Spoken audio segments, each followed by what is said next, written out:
Before this story begins, I need you to know what it's about. This story is about a night when my phone started texting me, by itself. I wasn't asleep, I wasn't dreaming, and nobody else had access to my phone. The messages weren't normal, they were warnings, hints, and at times, threats. What started as a strange notification turned into a nightmare I couldn't escape. It all started around 3:14 a.m., the time that people claim is the witching hour. I woke up suddenly in the dark room, no dreams, no sounds, just the eerie sensation that I wasn't alone. My phone vibrated on the nightstand. I picked it up. A new message. From my own number. The message was simple. Terrifying. Don't get up. Don't look around. I froze. My heartbeat echoing in my chest.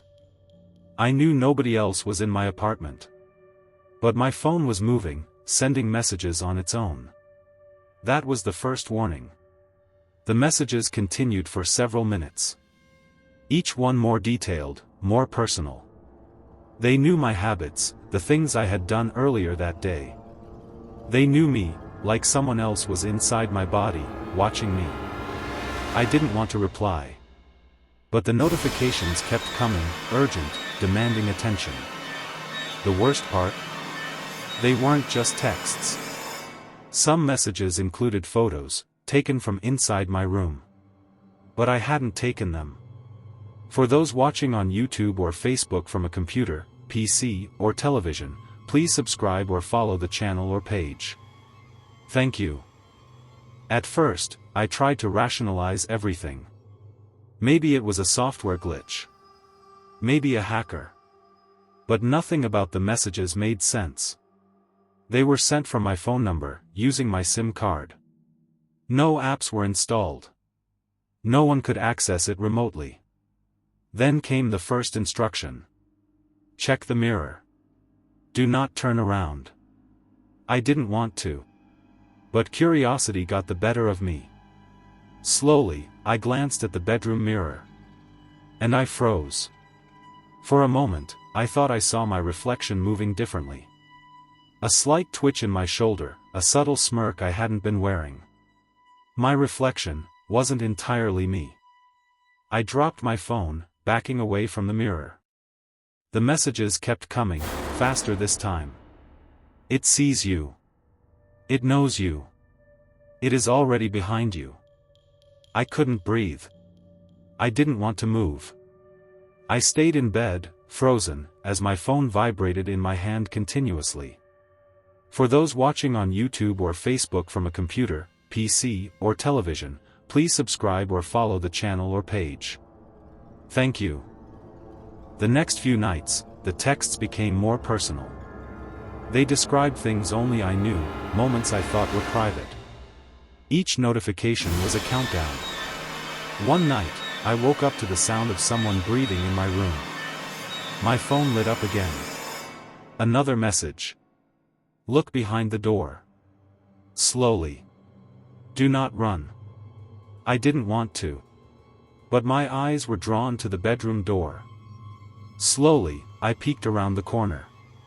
The room looked empty. Until I saw it. A shadow figure, tall and dark, standing at the foot of my bed. Motionless.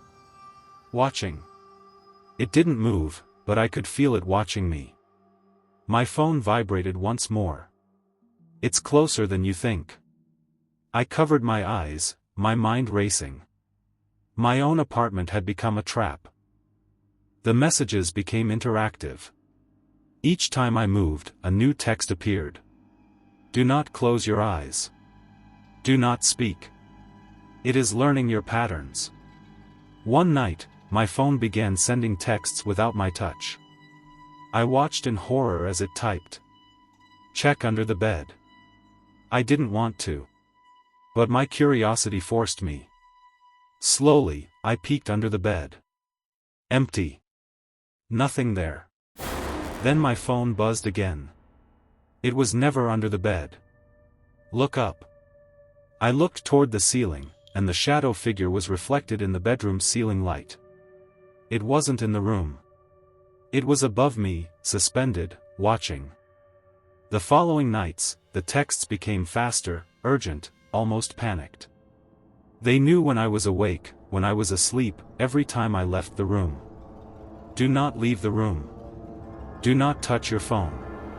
Yet the messages continued, relentless. My sleep disappeared. My anxiety grew. I barely ate. My life was consumed by the phone. I tried to destroy it once, smash it against the wall. But when I picked up the pieces, it was still glowing. Messages intact. New notifications already waiting. It can take many forms. Watch yourself. Watch your shadow. On the last night, I couldn't take it anymore. I put my phone in the freezer. I went to sleep. At exactly 3:14 a.m., I woke up sweating. My phone vibrated, even inside the freezer. I checked it. One new message. From myself. You're too late. I turned toward the bedroom mirror. My reflection smiled, but I wasn't smiling. My reflection moved independently, raised a hand, and whispered. Now, you belong to me.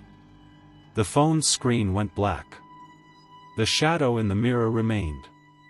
I realized then, the phone had been just the messenger. The real thing had been inside me all along. For those watching on YouTube or Facebook from a computer, PC, or television, please subscribe or follow the channel or page. Thank you.